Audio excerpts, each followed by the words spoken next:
आज स्वदेशी चौपाल इसकी श्रृंखला का 72वां दिन है और इस क्रम में मुझे आजमगढ़ के निजामाबाद क्षेत्र की ब्लैक पॉटरी उद्यमिता के संबंध में कहने के लिए कहा गया है।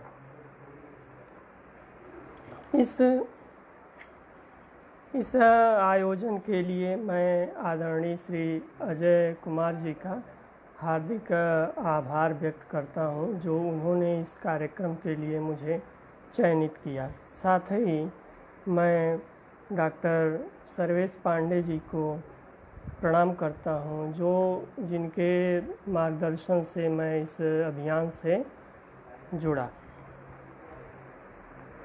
पहले इस निजामाबाद ब्लैक पॉटरी उद्योग के संबंध में बताने से पूर्व मैं निजामाबाद के संबंध में संक्षिप्त उसके संबंध में एक संक्षेप में उसका परिचय देना चाहता हूँ।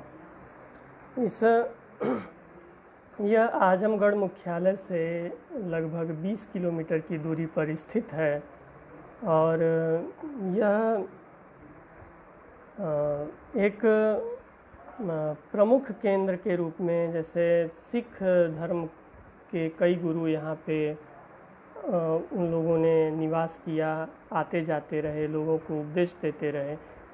इसके साथ ही ये जो हिंदू मतावलंबी हैं उनके लिए भी शीतला माता का मंदिर है, जो प्रमुख रूप से आकर्षण का केंद्र है। सिख धर्म के संबंध में एक बार पुनः मैं चर्चा करना चाहूँगा कि यहाँ सबसे पहले जो सिख धर्म के संस्थापक रहे हैं गुरु नानक जी, वो सर्वप्रथम यहाँ पे आए थे और तमसा नदी के पावन तट पर उन्होंने तपस्या की थी और उनके पश्चात वहाँ पे निरंतर लोगों का आना जाना रहा, लोग आते जाते रहे।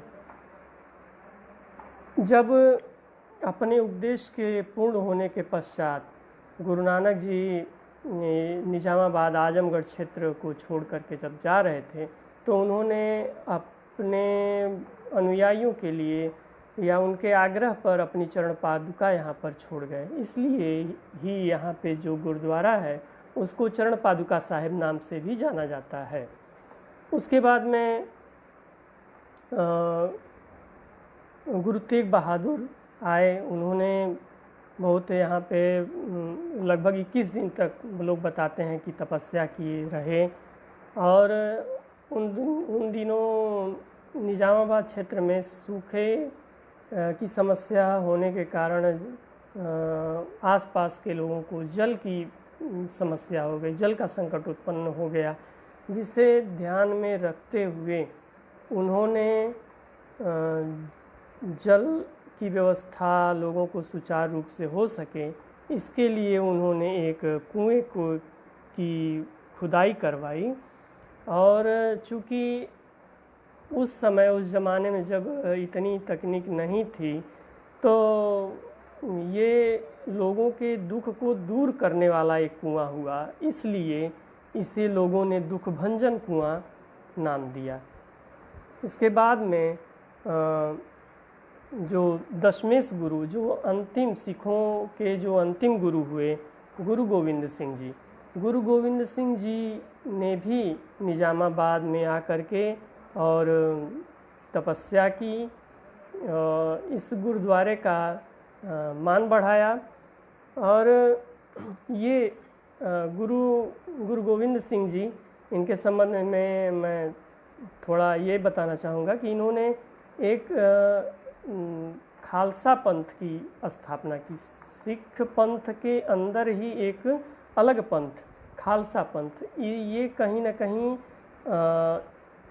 सिख पंथ को एक सैनिक पंथ की ओर अग्रसर करने वाला पंथ हुआ, जिसमें कि वो उस समय जो मुग़लों का दौर था या और जो लोग बाहरी आक्रांता आते थे तो उनसे संघर्ष करने के लिए, अपने को मजबूत बनाने के लिए गुरु गोविंद सिंह ने खालसा पंथ की स्थापना की। तो गुरु गोविंद सिंह भी पहले गुरु नानक देव से प्रारंभ होकर के और 10वें गुरु गोविंद सिंह तक लोग जो पूज्य जो गुरु हुए 10, उनमें से 3 गुरु का निजामाबाद आजमगढ़ आगमन का उल्लेख मिलता है या जनश्रुति में लोगों द्वारा ऐसा बताया जाता है। इसलिए धार्मिक पौराणिक दृष्टिकोण से भी निजामाबाद क्षेत्र का महत्व बहुत अधिक है। वर्तमान समय में जो कार्यक्रम का जो मुख्य उद्देश्य है उसमें ब्लैक पॉटरी उद्योग के संबंध में बात कहनी है, लेकिन थोड़ा सा जब हमने गुरु गोविंद सिंह तक का परिचय दिया तो मैं हिंदी साहित्य से जुड़ा हुआ एक हिंदी साहित्य का विद्यार्थी हूँ। इस नाते मैं वहाँ के जो एक मूर्धन्य साहित्यकार हुए पूरे हिंदी साहित्य के लिए अयोध्या सिंह उपाध्याय हरियोध, उनका स्मरण करना चाहूँगा। हरियोध जी हिंदी साहित्य के एक बहुत ही आधार स्तंभ रहे हैं और खड़ी बोली हिंदी की बात की जाए तो विशेष रूप से खड़ी बोली हिंदी के प्रथम महाकवि होने का गौरव अयोध्या सिंह उपाध्याय हरियोध जी को प्राप्त है। उनका पहला जो ख्याति का मुख्य आधार है प्री प्रवास की रचना इन्होंने 1913 में की और यह खड़ी बोली हिंदी का प्रथम महाकाव्य है। इसका आधार राधा कृष्ण है। इसीलिए आगे चल कर के आधुनिक आलोचकों ने, जैसे डॉक्टर गणपत चंद्र गुप्त ने इनको आधुनिक युग का सूरदास कहा है। तो इसके साथ में आगे चल कर के हरियोध जी ने वैदेही वनवास लिखा। तो वैदेही वनवास में सीता और राम केंद्र के रूप में हैं। कुल मिला जुला करके लगभग 51 पुस्तकों की रचना हरियोध जी ने की और इस तरीके से हिंदी साहित्य को एक समृद्ध अपना विशाल साहित्य समर्पित करके वो चले गए। खड़ी बोली के साथ साथ उन्होंने ब्रज भाषा में भी अपना साहित्य सृजन किया। कुल मिला करके खड़ी और ब्रज दोनों ही भाषाओं में हरियोध जी की मजबूत पकड़ दिखाई पड़ती है। अब निजामाबाद बर्तन या ब्लैक पॉटरी एक विशेष प्रकार का बर्तन है, उसके संबंध में मैं अभी आपको आगे अवगत कराऊंगा। थोड़ा इसका जो प्रारंभ है कैसे होता है उसे ध्यान देने की आवश्यकता है। निजामाबाद मिट्टी का बर्तन ये जो बनाने की परंपरा है यह लगभग 700 से 800 वर्ष पूर्व की यह परंपरा रही है। 700 से 800 पूर्व से ये यहाँ के जो कुंभकार हैं वो मिट्टी के बर्तन बनाते रहे हैं। इसमें आज संख्या बढ़ते बढ़ते, परिवारों की संख्या बढ़ते बढ़ते ये संख्या लगभग 250 परिवार की हो गई है जो इस कुंभकार व्यवसाय को अपनाए हुए हैं या इसके माध्यम से अपनी जीविकोपार्जन कर रहे हैं। तो अब ये ब्लैक पॉटरी का क्या है, इसको जानने की जिज्ञासा लोगों में होती है कि ये क्या चीज़ है। बर्तन मिट्टी के बहुत स्थानों पे बने बनाए मिलते हैं, लोग उसको प्रयोग में भी लाते हैं, भोजन पकाने के लिए, वस्तु रखने के लिए, अन्य कार्य करने के लिए। लेकिन ये ब्लैक पॉटरी क्या है, इसके संबंध में मैंने जो देखा, जाना, जो निरीक्षण किया, उससे ये पता चला कि पहले लगता था कि कोई ऐसी वस्तु या कोई ऐसा पात्र बनता होगा मिट्टी का जिसको कि काले रंग में रंग दिया जाता होगा किसी केमिकल के द्वारा, लेकिन ऐसा बिल्कुल नहीं है। वे लोग इस प्रकार के बर्तन तैयार करते हैं जो एक आम कुम्हार करता है, पहले मिट्टी लाता है, उसकी गुथाई करता है, उसको गढ़ने योग्य कोमल बनाता है जिससे कि उसको कोई आकृति दी जा सके। यह सारी प्रक्रिया उन लोगों के द्वारा भी वैसे ही की जाती है। अब जिस बर्तन को या जिस उत्पाद को ये काला बनाना चाहते हैं, अब उसके लिए वो उसके भट्ठी में या जो पुराने समय में जो आंवा जिसको बोलते थे, आंवे में एक ऐसा उपाय करते हैं जिससे कि वो बिना किसी रसायन के, बिना किसी केमिकल के, वह स्वतः ही काला चिकना आकर्षक तैयार हो जाता है। और इस क्रम में वे लोग लगभग बहुत सी वस्तु उपयोग की बनाते हैं, जैसे कि कप है, कटोरी है, डिनर का लगभग पूरा सेट है। और मूर्ति में जितनी भी तरह की मूर्तियां हैं, उतने तरह की मूर्तियों को ये लोग बनाने में समर्थ हैं, सक्षम हैं।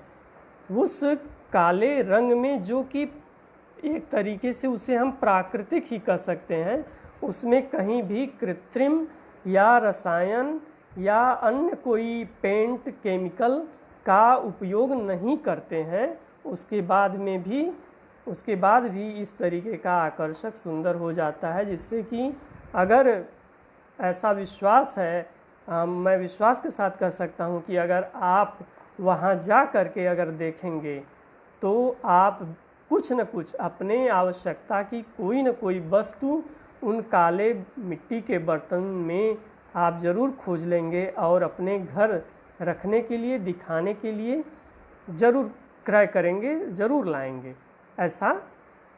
ऐसी उसकी विशेषता है। प्राचीन काल में ऐसा आज भी ये तकनीक या ये विधि जो काली बर्तन का या काले उत्पाद जो बन रहे हैं मिट्टी के, वो आज भी बन रहे हैं और वर्षों पूर्व भी बन रहे थे। इसमें आधुनिक जो तकनीक है उसका कोई बहुत बड़ा उपयोग नहीं है, लेकिन तकनीक का उपयोग कैसे है यह अभी आगे इस पे प्रकाश डाला जाएगा। पहले जो तकनीक थी वो मनुष्य आधारित थी। मानव अपने क्षमता के अनुसार अपनी ज़रूरत के हिसाब से वो मिट्टी इकट्ठा करते थे, उसको लाते थे। घर के जो और सहयोगी सदस्य थे उसको मिट्टी को बर्तन बनाने योग्य तैयार कर देते थे, और तैयार करने के बाद वो एक हाथ का चाक होता था जो गोल गोल घूमता है, वो एक वृत्ताकार चाक होता है। उस पे वो अपना कुम्हार जो होते थे वो उसको डंडे के सहयोग से घुमा घुमा करके उस पे जो भी जिस तरीके का भी बर्तन आवश्यक होता था या जो भी वस्तु आवश्यक होती थी वैसा वो बनाते थे। आगे उसको बनाने के बाद बर्तन को सुखाते थे। सुखाने के उपरांत क्या करते थे कि एक गोल आकार में एक उसको देहाती क्षेत्र में आंवा संज्ञा दी गई है। उन बर्तनों को एक एक करके बड़ी सहजता से, क्योंकि मिट्टी के होते हैं तो थोड़ा भी अगर ठोकर लग गई तो वो पूरा श्रम व्यर्थ हो जाएगा। तो इसलिए वो बहुत ही आसानी से धीरे धीरे करके उसको एक के ऊपर एक रख करके उसके बाद फिर उस पर जो गोबर के उपले हैं उनको लगा करके और उसके बाद फिर उसको मिट्टी से ढक करके और एक स्थान खुला रखते थे जहाँ पे आग लगाते थे, और आग लगा देने के उपरांत वह लगभग 14 से 22 घंटे तक के बीच में वह धीमे धीमे करके पकने का कार्य उसका चलता था। तो इस प्रक्रिया में इसकी एक सीमा है, क्योंकि जो केवल मनुष्य के ऊपर निर्भर कार्य है तो हर मनुष्य की अपनी एक सीमा होती है। अब इस क्षेत्र में ब्लैक पॉटरी उद्योग या जो मिट्टी के बर्तन का व्यवसाय है उसमें तकनीक, आधुनिक तकनीक कहाँ तक सहायक है, इसके बारे में बताना आवश्यक है। क्योंकि ये जब नई तकनीक जब आ गई और इसको कई लोगों ने स्वीकार किया, कई लोग अपने बर्तन इस तकनीक के अनुसार बना रहे हैं, तो उसमें क्या है कि सारी व्यवस्थाएं विद्युत या इन व्यवस्थाओं का विद्युतीकरण हो गया है। जो लोग ऐसी व्यवस्था कर रहे हैं उसमें है इलेक्ट्रिक चाक। अब चाक को हाथ से घुमाने की आवश्यकता नहीं है, चाक को एक विद्युत तार द्वारा उसको जोड़ देने के उपरांत जितने भी बर्तन बनाने हैं उसको बनाते जा रहे हैं, और उसमें मिट्टी जो सनी सनाई पहले से है वो उसका उपयोग होता जा रहा है, और ऐसे करके वो बन रहा है। इलेक्ट्रिक से चाक से बर्तन बन गए, उसके उपरांत फिर इलेक्ट्रिक भट्ठी भी आ गई है आधुनिक तकनीक के अंतर्गत। तो इलेक्ट्रिक भट्ठी में वो सारे बर्तन रखे जाते हैं और उन बर्तनों को लगभग 800 से लेकर के 1000 डिग्री सेंटीग्रेड टेम्परेचर तक उनको जैसी आवश्यकता होती है, उनको जैसा बर्तन बनाना होता है कि वो लाल बनाना है या काला बनाना है, या एक तरीके का हमने और देखा वो काला और पीला का मिश्रण जैसा दिख रहा था, या वैसा बनाना है, तो ये सब बर्तन उनको तैयार करने हैं तो वो कर लेते हैं उसी भट्ठी के सहयोग से। अब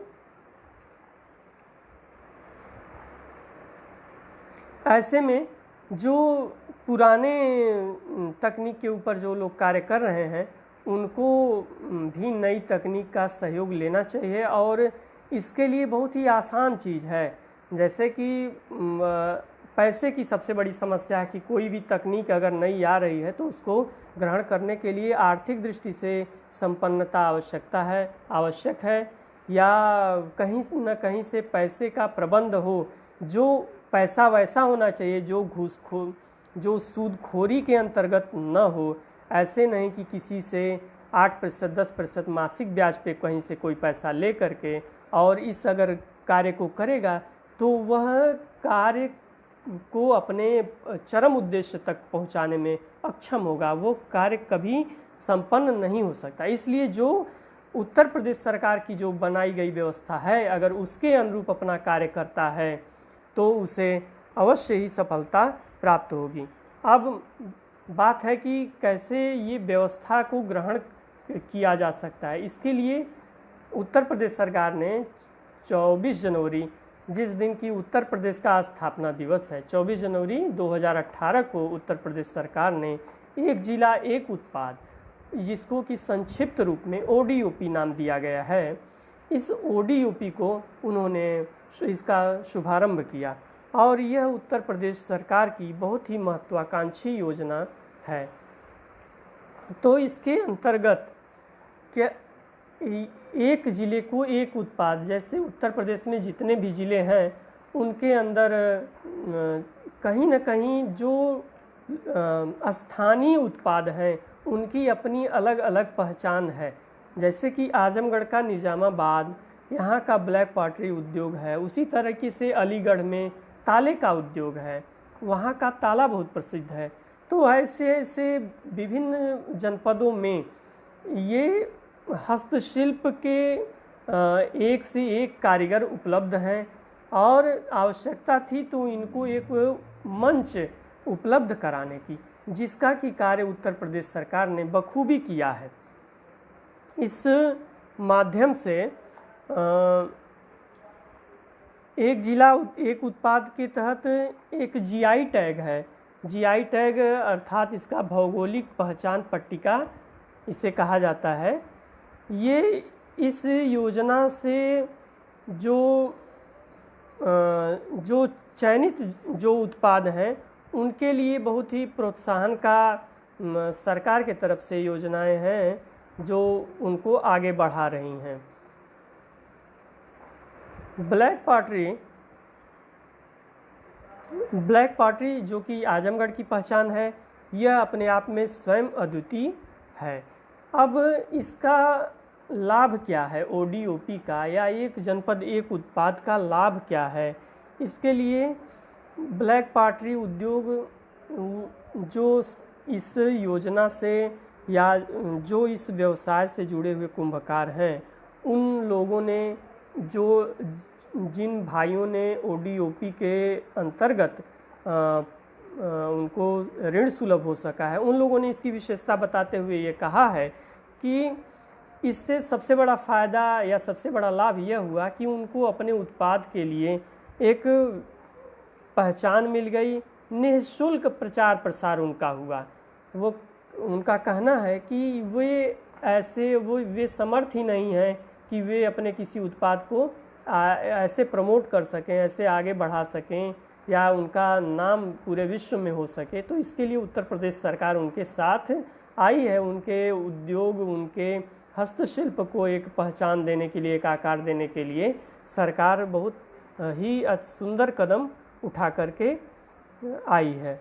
और इस ODOP से क्या है कि पूरे भारत में, पूरे प्रदेश में, जैसे आजमगढ़ का व्यक्ति है तो वह निजामाबाद को जानता है, लेकिन वह यह अनिवार्य नहीं है कि वह अलीगढ़ को जानता हो कि वहाँ की क्या विशेषता है।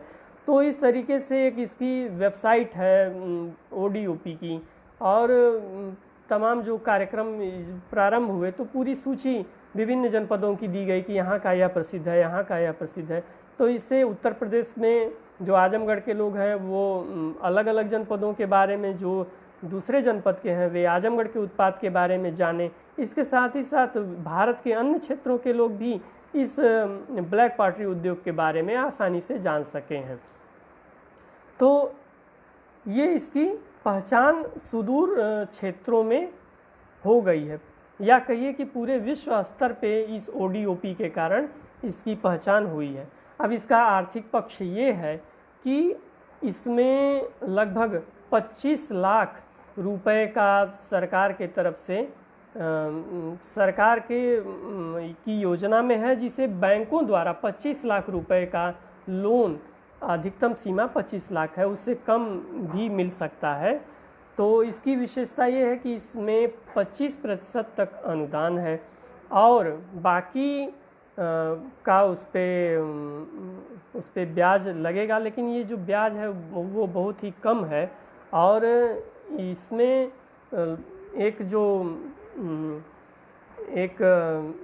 एक कुंभकार जिन्होंने इस योजना से लाभ ले रखा है, उन्होंने ये बताया कि यह आवश्यक नहीं, आप अपनी आवश्यकता, एक बार जैसे आपकी 10 लाख सीमा तक का आपका अगर लोन बन गया तो आप अपनी आवश्यकता अनुसार 50,000 लाख जैसे आपकी आवश्यकता है उससे उतना आप ऋण लीजिए और उसी ऋण पे ही आपको ब्याज देना है। और जब एक प्रक्रिया, एक चक्र आपका पूरा हो गया, जितना आपने लिया उतना सब पूरा एक समय अवधि है उसके बीच में आपने जमा कर दिया, तो आपके ऊपर आपको वो जो 25% है वह उसको आपको अनुदान के रूप में वो पैसा मिल जाएगा। तो इस योजना में हमने जो देखा वो ये है कि छोटे जो कुंभकार हैं या जो इस तकनीक को नहीं अपना पाए हैं, उनके अंदर कुछ डर है, झिझक है। उसका कारण ये है कि ये लोग सोच रहे हैं कि जैसे इस ऋण के कारण कहीं ना कहीं ऐसा हो कि वे ऋण के चक्र में फंस जाएं और अपना ऋण भुगतान न कर सकें। तो इसके लिए इनकी जो सोच है उसे परिवर्तित करने की आवश्यकता है। और इस कार्य में बल्कि वही भाई बंधु जो लोग इससे लाभान्वित हुए हैं, अगर वे अपने आसपास के परिवारों को अगर प्रेरणा करें कि आप भी ज़्यादा नहीं तो थोड़ा ले करके और कुछ उसको आधुनिक तकनीक के साथ में उसको जोड़ें, तो बहुत ही अधिक लोगों का भला हो सकेगा, परिवार जुड़ सकेगा उससे। तो इसके साथ में जो नए जो पुराने लोग हैं वे तो इस कार्य को कर रहे हैं, कहते हैं कि अब हम इस उम्र में अब और कहाँ जा सकते हैं। लेकिन जो युवा है, युवा तकनीक के आ जाने से तो युवा आकर्षित है, लेकिन उसके साथ में समस्या है। लोगों ने बताया, वहाँ के कुंभकार भाइयों ने, कि वहाँ मिट्टी की समस्या है। मिट्टी के लिए जो क्षेत्र आवंटित हैं वो कहीं ना कहीं कई स्थानों पे विवादित हैं, जिस कारण से वे मिट्टी नहीं ले पा रहे हैं, और इसके लिए वे ट्रैक्टर ट्राली के माध्यम से बाहर से 5 किलोमीटर 10 किलोमीटर दूर तक से भी मिट्टी मंगवा रहे हैं। तो इस कारण से मिट्टी की व्यवस्था अगर सुचारू रूप से इनकी कर दी जाए तो युवा इसके तरफ आकर्षित होगा। थोड़ा युवा सोचता है कि उसे संक्षिप्त, बहुत ही कम समय में उसे अधिक से अधिक धन अर्जन वो कर ले। तो इस क्षेत्र में भी जो क्रांति, एक तकनीक की जो क्रांति आई है, उससे अवश्य संभव हो सकेगा अगर वह सुचारू रूप से और एक धैर्य के साथ में इस रोजगार से जुड़ता है और पलायनवादी प्रवृत्ति का त्याग करता है, तो वह जरूर इसमें कामयाब हो सकेगा। और कई ऐसे संस्थान भी हैं जो ऐसे युवाओं को इस तकनीक के बारे में सक्षम बना रहे हैं। तो अगर वे तकनीक सीख करके बाहर से आ करके अगर इस व्यवसाय में जुड़ेंगे तो जाहिर सी बात है ये ब्लैक पॉटरी उद्योग जो आजमगढ़, निजामाबाद, आजमगढ़ की जो पहचान है वह और व्यापक हो सकेगी। निर्यात की बात की जाए, यहाँ से सामान बनता है क्षेत्रीय स्तर में। उन लोगों ने बताया कि सबसे अधिक जो सामान की खपत है, जो ब्लैक पॉटरी उत्पाद की जो खपत है, वह आजमगढ़ में ही है। इससे यह अनुमान लगाया जा सकता है कि अगर इसका उत्पादन बढ़ाया जाए, इसका प्रचार प्रसार और अधिक हो, तो ये एक कितना बड़ा उद्योग बन सकता है, जिसके से कि पूरी एक जो 250 परिवार है उसका रोजगार सुचारू रूप से संपन्न होगा, और इसके साथ ही साथ अन्य लोग भी इससे आकर्षित होंगे। और जो इसमें जो तकनीकी जो जानकार हैं, जो इस कला में निपुण हैं, वे लोग 1-1 हज़ार रुपये तक अपना काम नहीं करते हैं, दूसरे का काम कर दिए 8 घंटे तो उनको 1,000 रुपये मिल जाते हैं। तो अगर ऐसे देखा जाए तो लगभग 30,000 एक महीने का हो गया। तो अगर जो लोग बाहर जा रहे हैं, दिल्ली, मुंबई, कोलकाता ऐसे महानगरों की तरफ आकर्षित हो रहे हैं, तो अगर ये अपनी क्षेत्रीय तकनीकी है, क्षेत्रीय शिल्प है, अगर इसको सीख करके अपने हाथ में एक शिल्प तैयार करके अगर इस क्षेत्र में लगें तो निश्चित है कि उनको ये रोजगार के लिए दर दर इधर उधर भटकना नहीं पड़ेगा। और इस वैश्विक महामारी जो कोरोना का समय ये चल रहा है, इस समय भी बहुत से लोग हैं जो बाहर से भाग भाग करके बड़ी समस्याओं के साथ अपने घर लौटे हैं। तो ऐसे लोग निश्चित रूप से, जो लोग जिनकी पारिवारिक पृष्ठभूमि है या जिनकी नहीं भी है और करना चाहते हैं, तो वे इसके तरफ आकर्षित हों, यह बहुत ही आवश्यक है। इसमें निर्यात सीधे उन लोगों ने बताया कि सीधे निर्यात हमारे यहाँ से नहीं होता है, कोई माध्यम होता है। तो माध्यम के द्वारा यह सामान अमेरिका, ऑस्ट्रेलिया, स्विट्ज़रलैंड, ऐसे तमाम बड़े बड़े संपन्न देशों में, और भी दुबई और अरब की जितने भी देश हैं, हर जगह यहाँ का निजामाबाद का ये जो ब्लैक पॉटरी है यह वहाँ तक पहुँच रहा है। इन दिनों में थोड़ी समस्या है कि ये जो कोरोना के कारण ये जो संकट उत्पन्न हुआ, तो यह संकट हर उद्योग के साथ अभी भी बना हुआ है, क्योंकि लॉकडाउन 1, लॉकडाउन 2, लॉकडाउन 3, लॉकडाउन के 3 चरण चले, उसके बाद फिर अब अनलॉक 1, अनलॉक 2 की प्रक्रिया हो रही है। तो अब धीरे धीरे यह अग्रसर हो रहा है कि लोग उससे अब उनकी जो इस रोजगार में है, जो इस उद्योग में है, तो उनसे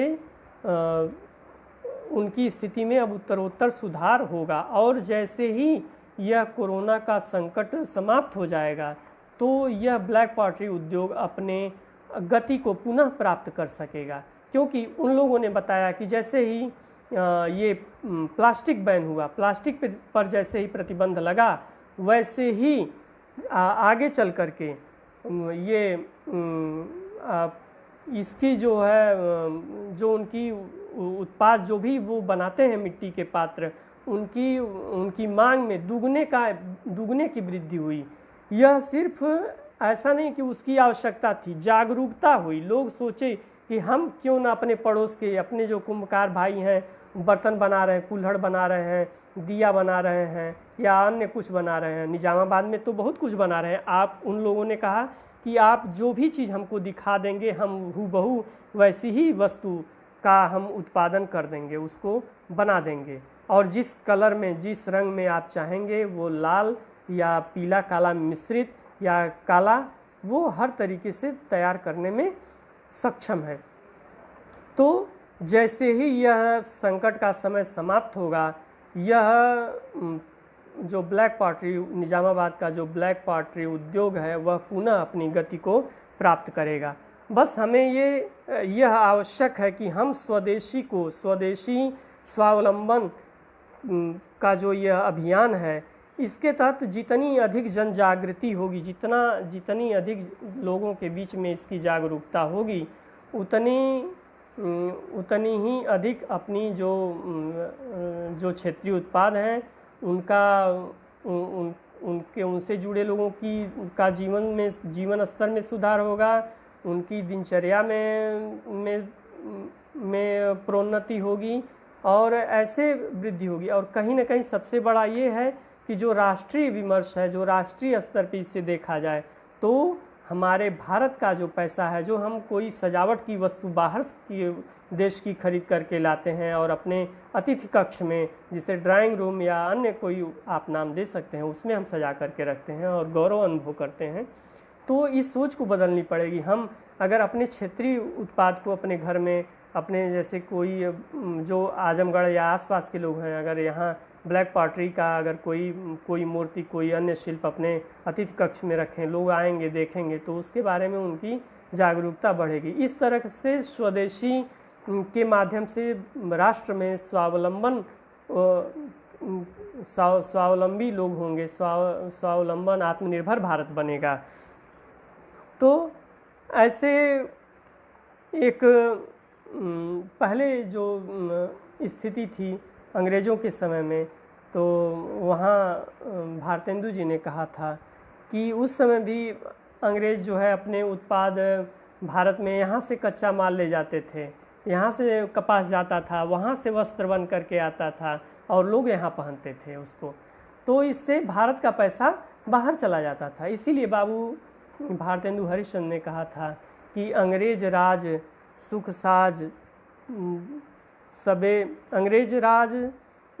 साज सबे सब भारी, पै धन विदेश चली जात यह अति ख्वारी।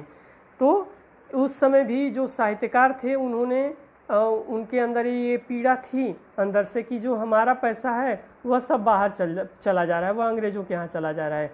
वैसे ही जैसे कि हम दीपावली आती है, अभी वर्षा का प्रारंभ है, 3-4 महीने में जब दीपावली आएगी तो हम दीपावली मनाते हैं, वहाँ से अपने घरों को सजाते हैं, झालर लगाते हैं।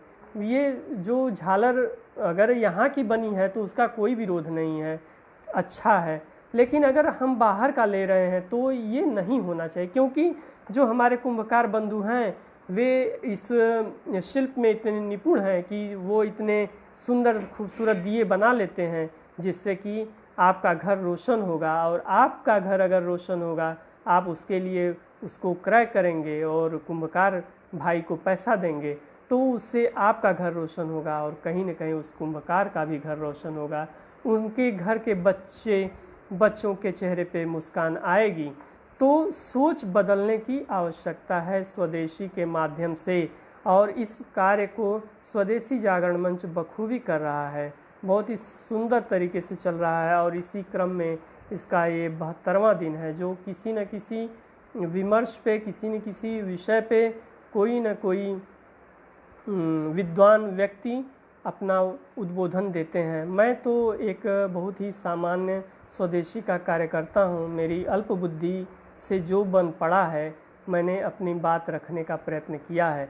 लेकिन अपनी बात को विराम देने से पूर्व मैं एक बार अवश्य ये कहूँगा कि अगर आप इस क्षेत्र के आजमगढ़ के 4-5 जनपदों के आसपास के अगर आप हैं, तो एक बार निजामाबाद आप आ कर के और इस उत्पाद को करीब से नज़दीक से देखने का प्रयत्न करिए और उसे अपनी आवश्यकता, अपनी ज़रूरत के अनुसार उसे अपने घर ले जाइए और ऐसे लोगों, अन्य लोगों को जो आपसे जुड़े हुए हैं, सुदूर रिश्तेदार, मित्र, उनको भी ऐसा करने के लिए प्रेरित करिए, जिससे कि ये जो आजमगढ़ का ब्लैक पॉटरी उद्योग है यह वैश्विक पटल पर छा जाए। इसी के साथ मैं अपनी बात को समाप्त करना चाहता हूँ। जय स्वदेशी, जय जय स्वदेशी। बहुत बहुत धन्यवाद। आप लोग इस फेसबुक लाइव कार्यक्रम पर मुझे देख रहे थे, इसके लिए आप सबका हृदय से आभार। बहुत बहुत धन्यवाद।